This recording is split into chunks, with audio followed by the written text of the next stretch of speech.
అయ్యేలా ఉండేది కాదు. ప్రజల యొక్క విలువలు తెలిసే నీకని చెప్పేసి చెప్తున్నా. ఏమనుకుంటున్నారు మీరు? మమ్మల్ని అందరినీ జైలుకు పంపించాలనుకుంటున్నారా చంద్రబాబు నాయుడు గారు?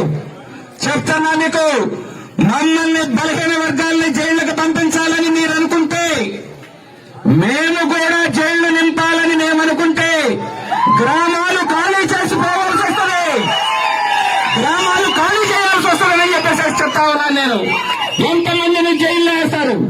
ఈ పిల్ల నిన్న కాక మొన్న చంపాడులో మాదిగపల్లెలో వాళ్ళని కొట్టిస్తారు. ఒక స్త్రీ ఆడపిల్ల వాలంటీర్ని కొట్టి వాళ్ళ పిల్లలు 3 పిల్లలుంటే ఆ 3 పిల్లల్ని బూతులు తిడతా. ఎవరు ఆ పిల్లల వాళ్ళే? ఇందుక మనకి రిజర్వేషన్లు ఇచ్చింది? ఇందుక స్వేచ్ఛ ఇచ్చింది డాక్టర్ బిఆర్ అంబేద్కర్ గారు? ఆలోచనలు లేవా? ఏ పార్టీకి? మాలపల్లెలో మీ పార్టీ తెలుగుదేశం ఉంటే తెలుగుదేశానికి చేయండి, వైఎస్ఆర్ పార్టీ ఉంటే ఇంకోటి చేయండి, బీజేపీ ఉంటే ఇంకొకటి చేసుకోండి. ఏంటిది పల్లెలో? ఈ రోజున ఎంతమంది ఇప్పుడు ఈ కేసుల్లో ఉన్నారు? 14 మంది ఒకవైపు, 8 మంది ఒకవైపు. సాయిబాబా ఉన్నారా ఇక్కడ?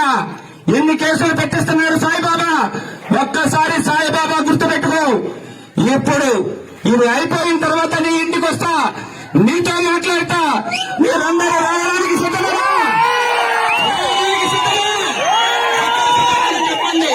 తెలుగుదేశం కింద రాత్రి పగలగొట్టించావు, మన జగనన్న కాలనీలో పగలగొట్టించావు, నువ్వు తిమ్మిని పగలగొట్టించావు. పోలీసు వాళ్ళు చూడలేదా? పోలీసు వాళ్ళకి తెలియదా? ప్రజలకు తెలియదా? ఏం కేసులు ఎందుకు పెట్టలేదు? అప్పుడు నేను పోలీసు వారు నాకు ఆ దిమ్మె పగలగొట్టినందుకు కేసులు పెట్టమంటారని ఈ రోజు తెలుగుదేశం దిమ్మ వాళ్ళే పగలగొట్టించుకుని అర్ధరాత్రిని వాళ్ళే పగలగొట్టి ఉదయం పూటనే డాక్టర్ రాజశేఖర రెడ్డి గారి విగ్రహాన్ని తగలబెట్టించారు. ఎవరు తగలబెట్టించింది? ఎవరు తగలబెట్టింది? ఎవరు సగలబెట్టింది? ఎవరు? పల్లెలో వాళ్ళు కాదు. మీ మీదకి ఒక రాయి వచ్చి తగులుతాయి, ఆ రాయి మీద కేసు పెడతారా మీరు? ఆ రాయిని విసిరేసిన వాడి మీద కేసు పెడతారా? విసిరేసిన వాడి మీదనా రాయి మీద కేసు పెడతారా? ఈ పేద వర్గాలందరూ కూడా రాళ్లు మాత్రమే. ఈ బొమ్మని తగలబెట్టిన వాళ్ళు రాళ్లు మాత్రమే. రాళ్ళు విసిరేసిన వాడు కూడా ఉన్నారు.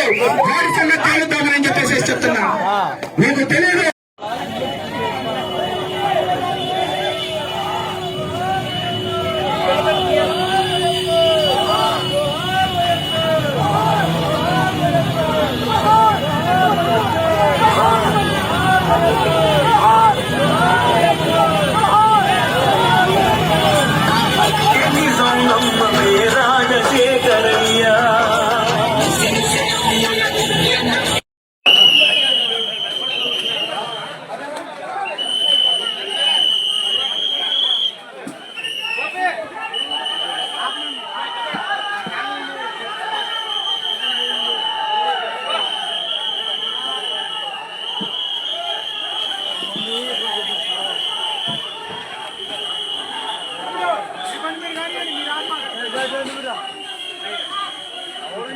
బాబు ఏమన్నా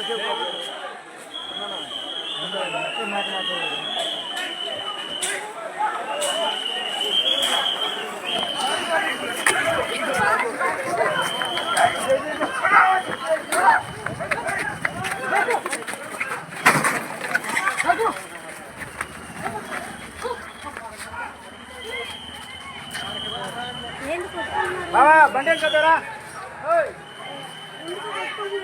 పోలీసులు